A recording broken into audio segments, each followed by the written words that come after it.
Military expert Boris Rozin's update on the main developments during the Russian Federation's special military operation in the former territory of Ukraine as of 22:14 Moscow time on October 16, 2023. Zaporozhye direction. Pyatikavky area remains unchanged. An enemy attack was thwarted in Verbovoy today, with the enemy suffering losses. Most of Rabotino is focused in the gray zone.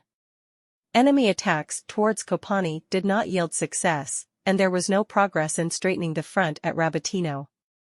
Vremivsky Ledge.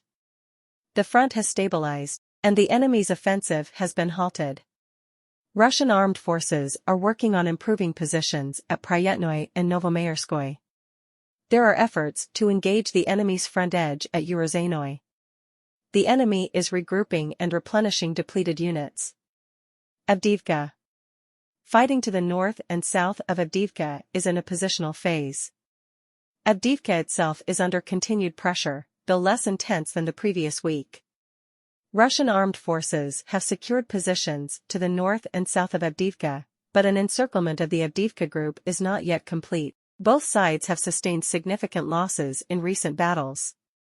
Artemovsk. To the north of Artemovsk, fighting persists in the Orkovo-Vasilyevka area with no notable changes. To the south of the city, battles continue along the Kleshchievka, Andriivka, Kurdiamovka line. The enemy, having failed to break through the railway, is focusing on attacks in the Kleshchievka and Kurdiamovka area. The situation here remains challenging, and the enemy is deploying reserves to sustain their offensive. Svetovo, Kupiansk. Russian armed forces continue their offensive operations, achieving tactical successes west of Svetovo and northeast of Kupiansk. In recent days, the enemy has lost over 20 strongholds and sustained significant losses.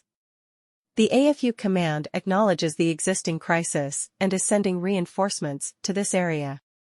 After 600 days since Russian-Ukrainian War began, Russian army currently control 83,932 square kilometer, which corresponds to 13.9% of Ukraine. Donetsk People's Republic Forces controls 15,310 kilometer square. 57.73% of Donetsk Oblast. Luhansk People's Republic Forces controls 26,273 km², 98.46% of Luhansk Oblast.